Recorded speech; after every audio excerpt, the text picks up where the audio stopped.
poco es preguntarle sobre el tema del arte digital, ya que la carrera que estoy siguiendo es licenciatura en arte y diseño digital. Sí. Me interesaría su opinión. Sí. Bueno, todo el campo de las nuevas tecnologías es muy interesante en el ámbito del arte, porque ahí nos metemos en una perspectiva sobre la estética que no tocamos en lo anterior, que es la perspectiva marxista. ¿Por qué digo la perspectiva marxista? Cortito, ¿no? En Marx estaba la idea de que los medios de producción, los modos de producción, es decir, las técnicas de producción. ¿Los soportes? Sí, los soportes y las técnicas, los medios, las maquinarias, las tecnologías, ¿no? que sirven para producir, determinan o conforman las mentalidades, digamos, ¿no? Las formas de sentir, las formas de pensar, las formas de hablar, ¿no? Según la conformación socioeconómica de una sociedad, es como esa sociedad va a pensar, a crear y a creer también las religiones, ¿no? Todo eso, ¿no? Entonces, Marx no se dedicó mucho al arte, pero sí filósofos marxistas del siglo XX, Walter Benjamin, por ejemplo, y que Benjamin es un autor muy importante y tiene justamente una idea que es muy marxista, que es que los cambios en las formas tecnológicas también, cuando son utilizadas en el arte, producen cambios en la forma de percepción, ¿no? Y esto lo pensó en los años 30, digamos, ¿no? Entonces él pensaba más que nada en la fotografía y en el cine, en cómo la fotografía y el cine producen cambios en la percepción, en la forma de percibir la realidad y la forma de percibir como espectador de arte, ¿no? No es lo mismo un espectador que va a un museo a ver obras del Renacimiento, por ejemplo, obras pictóricas, no es la misma actitud como espectador que el espectador que va al cine. Por empezar, porque el cine es un arte de masas, ¿no? Con lo cual ya es algo raro, porque el arte siempre fue una cosa más elitista, el cine es una cosa más masiva. Y la percepción es diferente, la forma como uno se constituye como espectador, ¿no? Bueno, eso que Benjamin lo pensó para el cine, nosotros lo podemos pensar para las nuevas tecnologías, ¿no? Y cada vez más va cambiando la percepción de la realidad. Uno, la percepción cinematográfica ya la tiene incorporada porque ya crecimos con el cine nosotros, ¿no? Entonces, uno a veces está en una situación cotidiana y ya dice, parece una película, ¿no? Porque ya lo percibe como si fuera una película, porque ya lo tenemos incorporado, ¿no? Benjamin hablaba de un inconsciente óptico, ¿no? Que es como que tenemos formas de ver, y que el cine, por ejemplo, ya nos conformó la mirada de una manera que quizás las personas de hace un siglo no la tenían, ¿no? Percibían la realidad de otra manera. Ni hablar con las tecnologías digitales, ¿no? Eso cambia cada vez más la forma de percibir la realidad a través de las tecnologías digitales. Entonces, esto muchos artistas se dieron cuenta que ahí tenían un terreno de exploración muy interesante, ¿no? Estuvo lo que se llamaba el arte web, por ejemplo, que es exploración con programas, ¿no? Web y con formación de imágenes mutantes o en artes interactivos, ¿no? Esto que hablábamos hace un rato, ¿no? De la posibilidad de que una obra de arte sea construida también por sus espectadores, en interrelación con otros espectadores y con el artista, con lo cual se empiezan a desdibujar también esas fronteras con las que quizás los modernos como Kant pensaban el arte, ¿no? Porque era otra época, ¿no? Entonces, si uno cuando lee la crítica del juicio ve que por un lado está el artista, por el otro lado está el espectador, por el otro lado está la obra, y son tres cosas como bien diferenciadas, ¿no? El artista, la obra y el espectador, ¿no? En cualquier filósofo, no solamente en Kant, en cualquier filósofo de la modernidad. Lo invito a la comparación.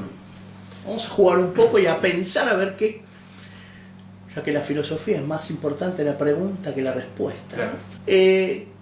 ¿Quién hubiera estado más cerca del pensamiento del arte digital, que ya se lo rotula, ¿no? Arte digital, en los autores que vimos antes, en Platón? ¿Quién hubiera estado más cerca del arte digital? ¿Cómo lo hubiera visto Platón al arte digital, por ejemplo?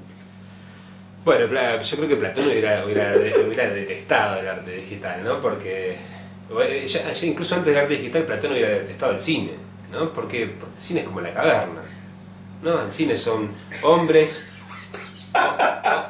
mirando sombras sobre una pantalla, ¿no? Entonces ya Platón hubiera detestado todo esto, ¿no? Se hubiera desterrado de la polis absolutamente. Con Aristóteles no sé, Aristóteles habría que pensarlo, porque quizás Aristóteles podría encontrar la forma de establecer una especie de catarsis a través de todo esto, no lo sé, es bastante complejo pensarlo, quizás desde Aristóteles se podría intentar pensar más, aunque siempre es difícil, ¿no?, traer esos autores tan antiguos a pensar estas cosas tan contemporáneas, pero es bueno, es interesante el ejercicio. Yo creo que Kant tranquilamente es un autor con el que se puede seguir pensando estas cosas, a pesar de estas separaciones que digo, ¿no? Digo, sobre todo si lo pensamos del espectador, ¿no?, de cuál es el lugar del espectador y en qué sentido esa obra de arte puede generar un cierto movimiento subjetivo, ¿no?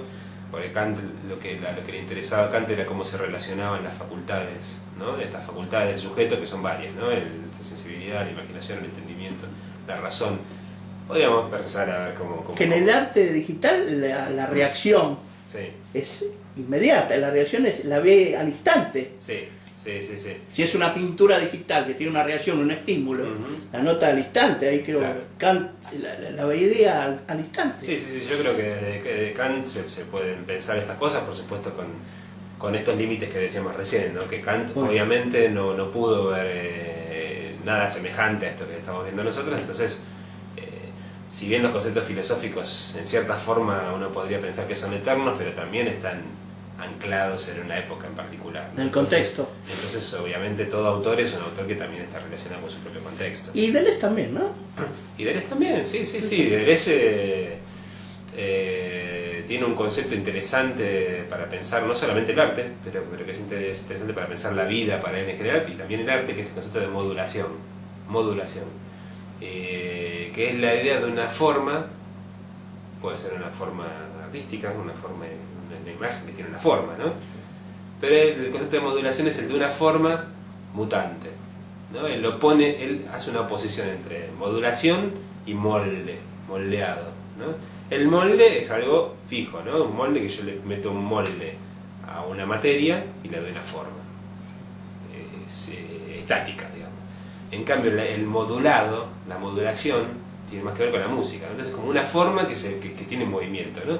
Desde la música es más fácil pensar esto, ¿no?, porque en la música tiene forma, ¿no?, una forma, no sé, de blues, digamos, ¿no?, tiene una forma, elegí una que es bastante cuadrada, sin embargo es de una forma que permite el juego, ¿no? Entonces, y el arte digital, que tiene esta cosa interactiva, ¿no?, sin duda es una forma mutante, podemos decir, una forma que tiene una modulación, así que falta mucho todavía, que recién estamos en los primeros pasos, y es un terreno que todavía hay que explorar, ¿no? Sí, seguro. Licenciado Rafael McNamara, le agradezco mucho su tiempo y las comparaciones, la verdad que impresionantes, y los extractos que hizo haciendo de tantos años de historia de la filosofía. Bueno, le agradezco mucho. Muchas gracias a ustedes, un placer.